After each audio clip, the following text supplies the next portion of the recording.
Ciencia, Salud y Medio Ambiente, cuarto grado.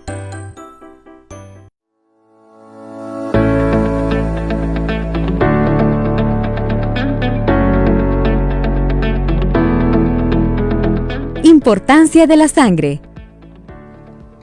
Hola estimados estudiantes, bienvenidos nuevamente a Aprendamos en Casa. ¿Se preguntan por qué estoy aquí? ¿Qué es lo que tengo enfrente? Pues precisamente es de lo que vamos a hablar. Esta vez vamos a utilizar otra temática que es complementaria a lo que hemos venido desarrollando antes. Hablaremos de algo que todos tenemos por dentro. Vamos a hablar de la sangre. La sangre es mucho más que un fluido. La sangre es una mezcla compuesta y se considera un tejido. La sangre tiene muchos implementos, sobre todo una carga celular muy grande y diversa. ¿Te parecen muchos conceptos? No te preocupes, vamos a abordarlos todos poco a poco. Vamos a hablar sobre mezclas, vamos a hablar sobre fluidos, vamos a hablar sobre células y pues vamos a hacer todo eso como lo hacemos siempre, comenzando por un poco de historia. Veamos. La sangre ha fascinado a la humanidad desde tiempos remotos. En las culturas mesoamericanas era sinónimo de la vida misma y de la fertilidad. El desangramiento o autosacrificio fue un rasgo cultural común a todas ellas, desde los olmecas hace unos 1400 años. Los gobernantes mayas incluso ofrecían su propia sangre en rituales para enviar un mensaje a la divinidad. En Europa occidental, hasta el siglo XVII, la medicina era dominada por la teoría de los 4 humores. Esta sostenía que el cuerpo humano se compone de 4 sustancias básicas o humores: la sangre, la bilis negra y la flema. Extrañamente, se pensaba también que esto influía en la personalidad. El estudio científico moderno de la sangre comenzaría con William Harvey, quien describió el primer tratado sobre la circulación sanguínea del que se tiene conocimiento. Fue probablemente Marcello Malpighi, en 1661, quien describió por primera vez a las células sanguíneas como pequeños átomos rojos. Ahora sabemos que no son átomos. Bueno, en 1674, Anton van Leeuwenhoek también envía sus observaciones sobre glóbulos rojos y realiza algunos dibujos de ellos. Hubo que esperar bastante más tiempo para que se descubrieran otros componentes como los glóbulos blancos y las plaquetas que estudiaremos a continuación. Bien, hemos visto cómo la sangre ha sido muy importante para la humanidad desde tiempos muy remotos y cómo muchos de sus componentes fueron también difíciles de observar. Afortunadamente hemos contado con muchos científicos que pusieron gran empeño y esmero en poder determinar la estructura de cada uno de sus componentes. Ahora veremos cuáles son estos. La sangre es un tejido muy especializado presente en diversos organismos animales. Es tan diferente a otros tejidos que se presenta como una mezcla fluida muy compleja. Al decir que es una mezcla fluida, entenderemos que el tejido está formado por varios componentes, algunos de los cuales son acuosos. Así, la dividiremos en 2 tipos de componentes, las células sanguíneas y el plasma. En conjunto, estos componentes realizan las siguientes funciones: transportar oxígeno y nutrientes a todas las partes del cuerpo para que puedan seguir funcionando. La sangre también transporta dióxido de carbono y otros materiales de desecho hasta los pulmones, los riñones y el sistema digestivo, que se encarga de expulsarlos al exterior. La sangre también lucha contra las infecciones y transporta señales químicas por todo el cuerpo, por ejemplo, con las hormonas. Así también interviene en mantener el calor corporal. Ahora, retomemos la idea de los componentes. El plasma sanguíneo es un fluido amarillento donde viajan las células sanguíneas gracias al impulso del corazón. Representa más de la mitad del volumen sanguíneo. Es un 90% agua, mientras que el resto es mayoritariamente proteínas, pero también iones, aminoácidos, lípidos y gases. El plasma es el principal medio de transporte de nutrientes y de productos residuales. Bien, el componente celular de la sangre lo podemos dividir también en categorías. Básicamente serían 3 categorías principales que podemos observar en el modelo. Lo primero son los glóbulos rojos, también llamados eritrocitos, los glóbulos blancos, también llamados leucocitos, y las plaquetas, también llamadas trombocitos. Vamos a comenzar por los glóbulos rojos, que son los más abundantes en la sangre. Los glóbulos rojos tienen una forma aplanada y con 2 depresiones a cada lado. Esta forma le permite a ellos tener una mayor superficie de contacto para cumplir con su función principal, que es el transporte de oxígeno y de dióxido de carbono. Es curioso que la forma de estas células se debe a que carecen de núcleo y por eso se aplanan de los 2 lados. Es extraño porque básicamente los glóbulos rojos son como descerebrados, por decirlo así. Aún así, pueden vivir aproximadamente unos 4 meses en los que están recorriendo todo el cuerpo.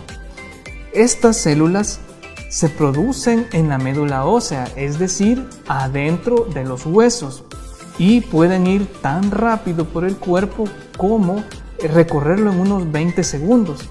Esto se debe a la presión que está haciendo el corazón y que los impulsa alrededor de todo el organismo. Ahora, el color rojo se debe a una molécula que está presente en toda la superficie. Esta molécula es la que se llama hemoglobina. La hemoglobina es una molécula que básicamente está formada por una globina que tiene un grupo llamado hemo. Ese grupo se llama hemo debido a que puede cargar con un átomo de hierro. Este átomo de hierro, si te has fijado, precisamente es el que le da el color rojo, sobre todo al cargarse de oxígeno. Digo si te has fijado porque seguramente has visto el óxido de hierro, que tiene un color rojizo, y algunas veces tal vez pudiste haber probado la sangre, claro, como un accidente. Si pruebas la sangre, verás que tiene un sabor metálico, pues ese es el que le confiere y que tiene en toda la superficie un glóbulo rojo. Y al tener esa forma achatada que mencionamos antes, implica que habrá mayor superficie donde pueda cargar el oxígeno. Mientras el glóbulo rojo va por todo el organismo cargando ese oxígeno, lo va liberando y lo va depositando en los diferentes tejidos del cuerpo. Al mismo tiempo, esta molécula de hemoglobina puede cargarse de dióxido de carbono o CO2. El dióxido de carbono CO2 luego se libera en la atmósfera. Los glóbulos blancos, también llamados leucocitos, presentan núcleo y son incoloros en la sangre fresca. Su principal misión es la defensa del organismo frente a agresiones contra los patógenos externos. Esta función usualmente la realizan fuera de la propia sangre, puesto que tienen la capacidad de atravesar la pared vascular y actuar en los tejidos aledaños. En realidad, utilizan el sistema circulatorio para desplazarse por el organismo. Por eso se dice que los leucocitos también son parte fundamental del sistema inmunitario. El sistema inmunitario ayuda al cuerpo a defenderse de las infecciones. Hay varios tipos distintos de glóbulos blancos que se encargan de combatir estos gérmenes, como las bacterias y los virus. Los glóbulos blancos que nacen directamente del sistema inmune se llaman linfocitos y son más comunes en el sistema linfático que en la sangre. Entre sus muchas funciones principales, producen anticuerpos y destruyen células infectadas. Los otros glóbulos blancos nacen en la médula, junto a los glóbulos rojos y a las plaquetas. Podemos distinguir 4 principales, de acuerdo a cómo se tiñen cuando se observan al microscopio. Los neutrófilos son los más abundantes en la sangre. Se encargan de combatir los hongos y las bacterias, principalmente comiéndoselos. Su núcleo se tiñe de color azul-violeta. Los eosinófilos combaten parásitos grandes y regulan la inflamación alérgica. Además, del núcleo presentan gránulos que se tiñen rojizos. Los basófilos son los menos abundantes, se encargan de las inflamaciones. también se tiñen sus gránulos, pero de un color más azulado. Los monocitos son los más grandes. Solo se tiñe su núcleo en forma de riñón. Pueden comer huéspedes indeseables y recolectar información sobre ellos. Además, pueden migrar a distintos tejidos y quedarse permanentemente en ellos. El organismo usualmente aumenta la fabricación de glóbulos blancos para combatir las infecciones. Las plaquetas, también conocidas como trombocitos, son unas células muy pequeñas, ovaladas y sin núcleo que ayudan en el proceso de coagulación. Cuando se rompe un vaso sanguíneo, las plaquetas se concentran en el área afectada y ayudan a sellar la rotura para detener el sangrado. Trabajan junto con unas proteínas llamadas factores de coagulación para controlar el sangrado dentro del cuerpo y en la piel. Las plaquetas solo sobreviven unos 9 días en el torrente sanguíneo y son sustituidas por nuevas plaquetas que se fabrican también en la médula ósea. Sangre de colores. ¿Alguna vez has visto en las películas que existen extraterrestres y monstruos con sangre de otro color? Bueno, no hay que ir tan lejos. En los animales se reconocen distintos colores de sangres. Es especialmente extendida la sangre azul. ¿Cómo es posible? Bien, si el color de la sangre se debe a la hemoglobina y a su hierro central, aquellos animales que posean otra sustancia para transportar el oxígeno, así los crustáceos y arácnidos presentan la hemocianina.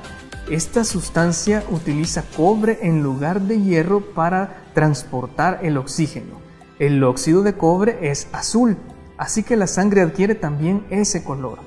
Si esto te impresiona, también podría interesarte conocer que existen sangres de más colores: sangre violeta, sangre verde e incluso sangre blanca en una especie de pez.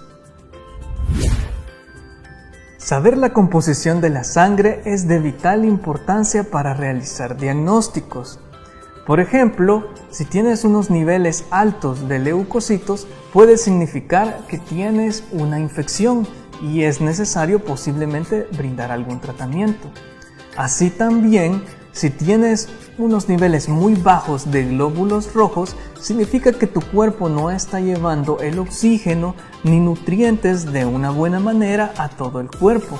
Esta condición está relacionada con la anemia.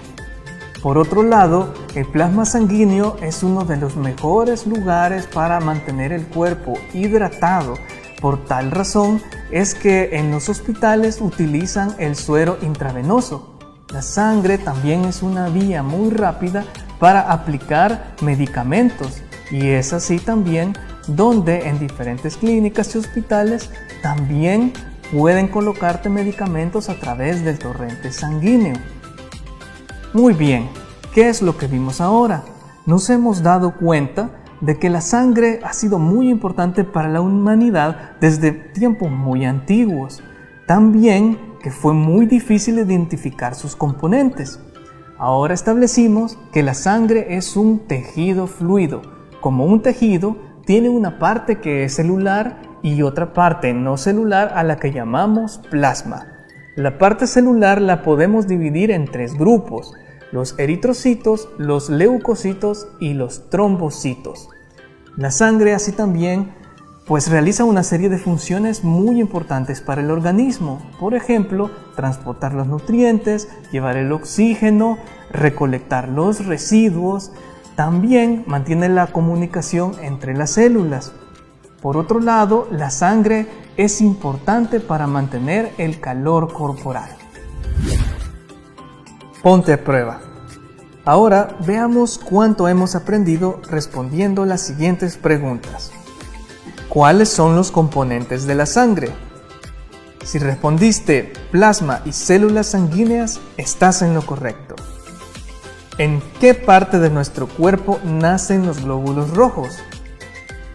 Si respondiste que en la médula ósea, estás otra vez en lo correcto. ¿Cuál fue la función principal de los glóbulos blancos que observamos? Si pensaste en combatir agentes infecciosos, estás en lo correcto. ¿Qué forma tienen las plaquetas?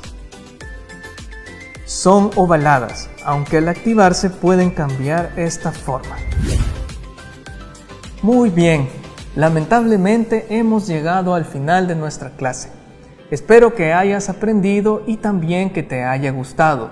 Recuerda mantener tus medidas sanitarias y continúa aprendiendo en casa.